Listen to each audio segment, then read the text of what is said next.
How to reduce your business corporation tax and create tax-free income from commercial property. Today, what we're going to do is jump into what you can do with a SSAS. A SSAS is a business pension for directors and an incredibly tax efficient way to reduce not only your business tax, but not only receive income from commercial property tax-free, but also it's a legacy vehicle where you can pass it down to the next generation and without any inheritance tax. So today, we have one of our advisors, Taylor Capital Club's advisor, Kevin Whelan from Empowered Pensions, that's going to jump into what you can do with a SSAS, how flexible is a SSAS, and what are the tax efficiencies and why. So let's jump in right now and hear from Kevin Whelan, one of our advisors at Taylor Capital, on SSAS and how flexible and friendly a SSAS can be.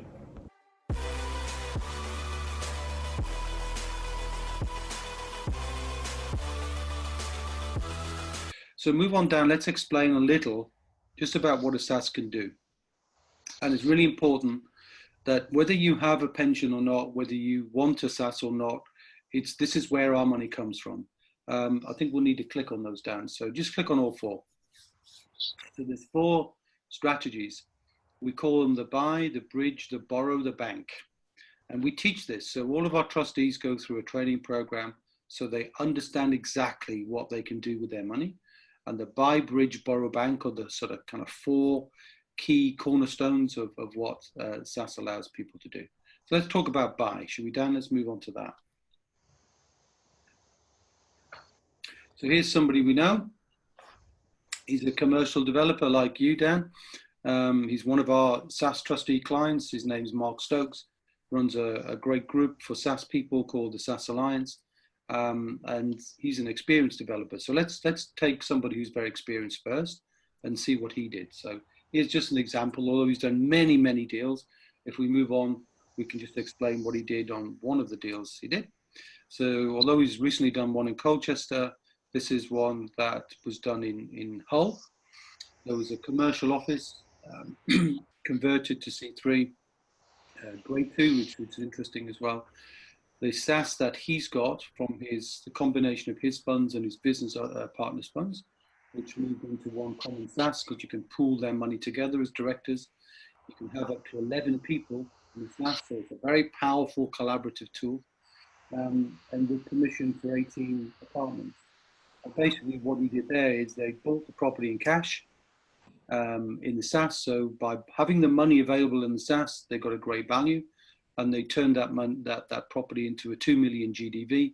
So what the SSAS did was he used his own and facilitated that purchase and has gone on to facilitate many, many more. So one of the great values then is for those people who've got SSASs, they can actually do their own commercial deals and buy their own commercial premises.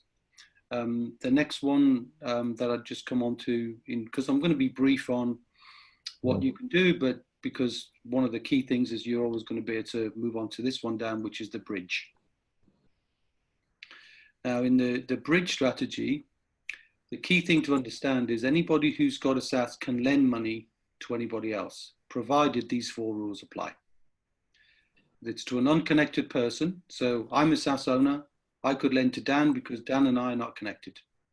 We might like each other, we might respect each other, but that doesn't make a connection. What makes people connected is blood and business. So if you've got a brother, a sister, a husband or wife, you can't lend to them. If you've got a business partner, you can't lend to them. But what you can do is lend to anybody else. So it's a bloody big market out there. Lots of people can lend to lots of people. Now, interestingly enough, Dan, in your group, the people are not bound. You didn't choose people by their blood or by anything else, right? They're not all friends and family and related in any way. So they could lend. Your group could lend to each other. Yes, and they certainly are. They're getting involved in that. And one chap, for example, has currently got on the go 3 investments, which is absolutely fantastic, in 3 different deals. 2 are kind of income day one, and one, so you've got your income bucket, and then you've also got your capital bucket. So he's got 2 plays for income, immediate income, and 1 play for a capital gain, which is quite a nice spread. And he's looking at diversifying into other investments as well. So and he's using his pension, which is absolutely fantastic. So he's facilitating other people getting into a commercial deal, and as a group, we're all helping each other, advising each other to make sure. Because the key thing is not doing anything wrong, because like Warren Buffett says, rule number one is return of capital is more important than return on capital. Yeah. So we like And to rule number two, never forget rule number one. absolutely. um, yes, but one quick question, if I may, Kevin, on That's very way. that last slide when we were talking about buy. Mm-hmm. Um, Obviously, I think that's quite interesting where that is a residential play, and most people have this opinion in their head. Yes, SaaS cannot buy residential directly, but when they bought that, that was a commercial property, not a residential property. That's right. So, I mean, there is a way to buy residential property through the use of a SSAS. I'll come on to that in the next slide, or the next series of slides on the borrow strategy. But on the buy strategy, you can buy commercial. That's easy. You could buy commercial to residential. There are some rules to follow, exit strategies to follow, but it's still doable beyond the scope of this session, I think, Dan, to get into the technicalities, but certainly commercial to residential. Yes. And, and you can split titles. So you could have, lowers and uppers. So shops below, flats above. You can convert pubs, you can convert barns, you can convert churches, doctor surgeries, dentist surgeries, you name it, you can convert it. Yeah. So whether you convert that for an income play, or you convert it for a income and capital play by, owning the shops down below, selling the flats, or selling the shop and owning the flats, or any combination. And the other value here, Dan, and thanks for asking a question, because it just helps me remember some of the things that I might need to share, is one of the benefits of having a SaaS, if you own your own money, is you can set up what you would call opco propco. So where you can create the SaaS like Mark did in this case, and created the SaaS to buy the property, but it can also legitimately charge as the developer a fee to the SaaS for doing some of the work, which means you're getting income.